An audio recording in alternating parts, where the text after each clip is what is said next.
पूर्व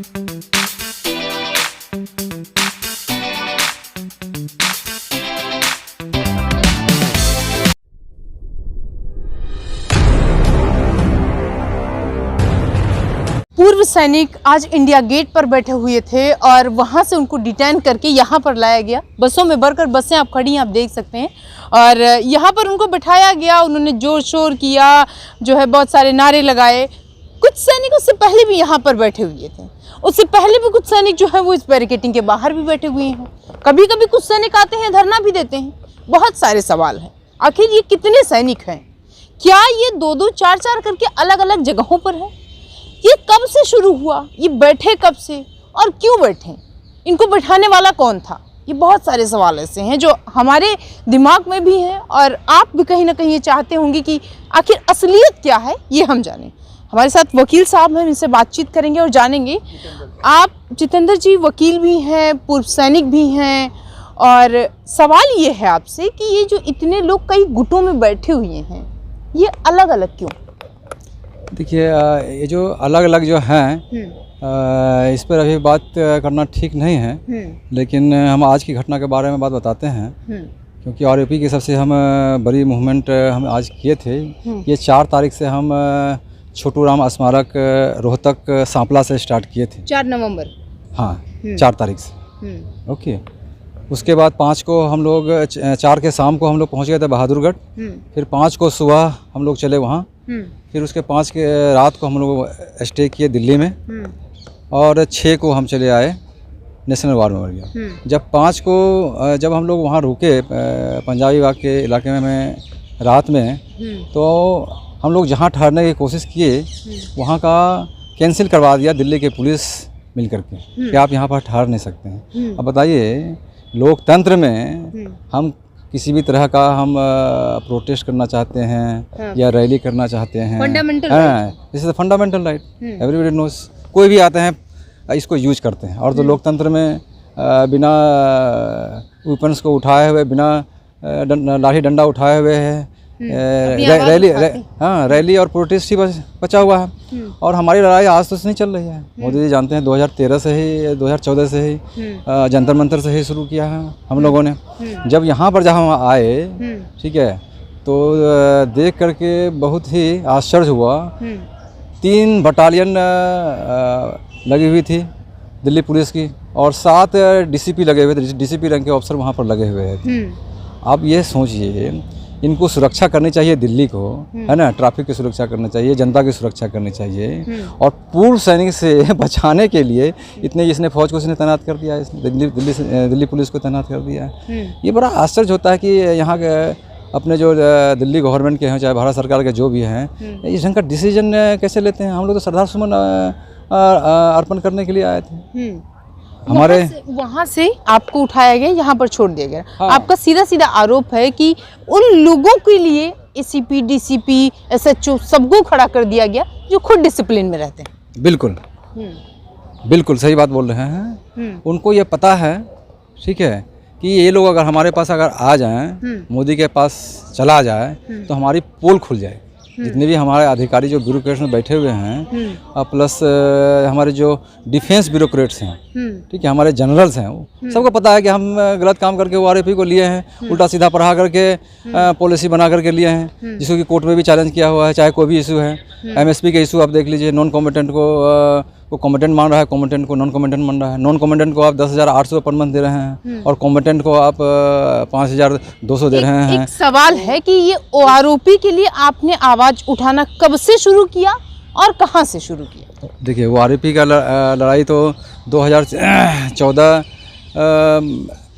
से पहले चालू हो गया था। 2013 से ही हम लोग संघर्ष कर रहे हैं। जब वो आरपी 1 की लड़ाई थी, जब उसमें हमारे जनरल सतवीर साहब इसी जंतर मंतर में जब बैठे हुए थे, तो हम लोगों ने बोला कि चूँकि अफसरों का जो है पेमेंट ज़्यादा होता है, सैलरी ज़्यादा होता है, तो आप मिनिमम पर फिक्सेशन करवाइए, ठीक है। चूँकि जेसीओ जवान का सैलरी और पेमेंट बहुत कम होता है, इनको जो अपर जो है उस स्केल का जो अपर लिमिट होता है उससे फिक्सेशन करवाइए, इससे इकोनॉमी गैप भी ख़त्म होगा। लेकिन जनरल सतवीर जो रिटायर्ड जनरल थे, वो तो काम कर रहे थे, ऑफिसर्स लॉबी के लिए काम कर रहे थे, वो नहीं माने।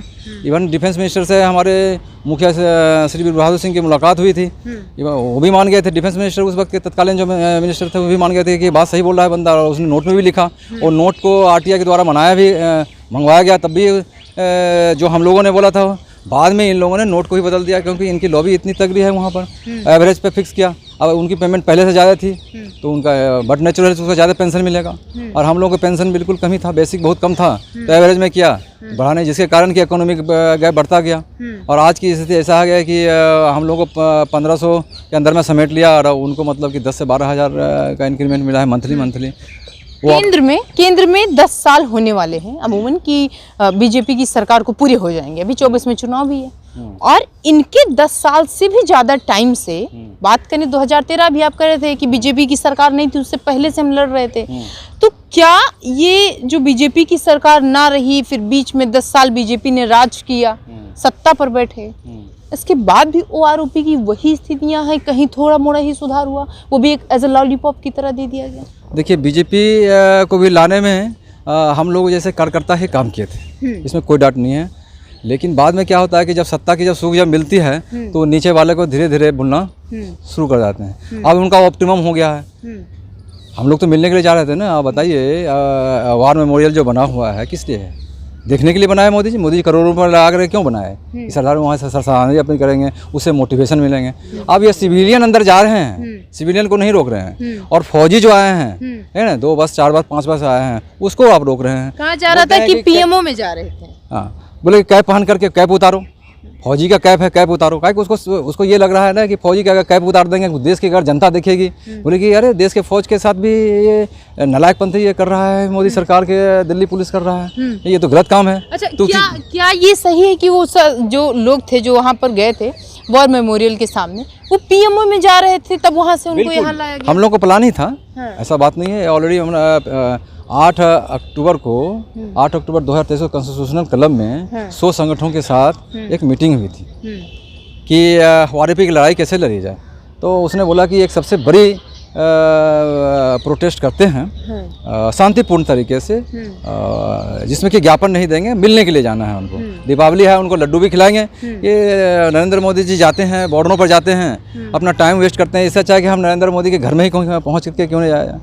तो हम लोग का प्लानिंग में ये था कि वहाँ श्रद्धासुमन अर्पित करके फिर उसके बाद हम लोग मोदी जी से मिलने के लिए चलेंगे। आपको नहीं लगता है कि संख्या जो है ये नरेंद्र मोदी जी से मिलने की बहुत ज़्यादा थी? ऐसे वहाँ पर जाते तो बहुत ज़्यादा सुरक्षा से जुड़ी हुई जो समस्याएं उत्पन्न हो सकती थी। देखिए, अगर संख्या उसको ज़्यादा लग रही है 2000-3000, तो उसमें 1-2% को सेलेक्ट कर सकते थे, 10 रिप्रेजेंटेटिव को सेलेक्ट कर सकते थे, 5 को कर सकते थे, 20 को कर सकते थे, या वो खुद बोलते थे कि हमको फलाना आदमी से बात करना है, हमारा वन हेड फ्रंट के चेयरमैन वीर बहादुर जी से बात करना है, या हमारा जो संयोजक हैं, हमारे रैली के जो संयोजक हैं डूडी साहब हैं, उससे हमको बात करना है, या जिससे भी बात करना है वो कॉल करके बुला करके बात कर सकते थे।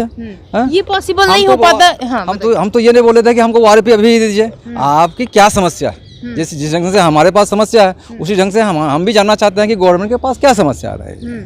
अच्छा, आपको नहीं लगता है कि कुछ सेलेक्टेड पर्सन जो लगे आपको ज़रूरी हैं आपके इसके ओआरओपी के जुड़े कुछ कार्यकर्ता, तो उनको आप भेज दीजिए ना? क्योंकि अगर आप सडन ऐसे 300-400 लोगों को लेकर पीएमओ में जाएंगे, तो जो पुलिस है वो जाहिर सी बात है, वो प्रधानमंत्री हैं, उनकी सुरक्षा में कोई चूक ना हो इसलिए रोकेगी। 2-4 लोगों के लिए अगर आप रिक्वेस्ट करते हो तो मेरा मानना है, या फिर क्या आपको नहीं लगता कि जाने? देखिए, हमारे पास से 4-5 दिन से टेलीफोन आ रहा था, एससीपी डीसीपी का टेलीफोन आ रहा था, राजेश जी का टेलीफोन आ रहा था कि हम लोग बंदोबस्त कर रहे हैं, मिलाने का कर रहे हैं। बोले ठीक है, मिलाने कीजिए, और अधिकारी से हम मिलाएंगे। बोले देखिए, अधिकारी से हम नहीं मिलेंगे, ठीक है, हम जब भी मिलेंगे तो पीएम मोदी से ही मिलेंगे, ठीक है। आप 15-20 आदमी हैं, 10 आदमी का लिस्ट है, हम दे देंगे आपको, ठीक है, ये जिसे मिलना सकें। ऑलरेडी मतलब कि पूरी संख्या नहीं जा रही थी, पूरी संख्या तो हमारे साथ में थी।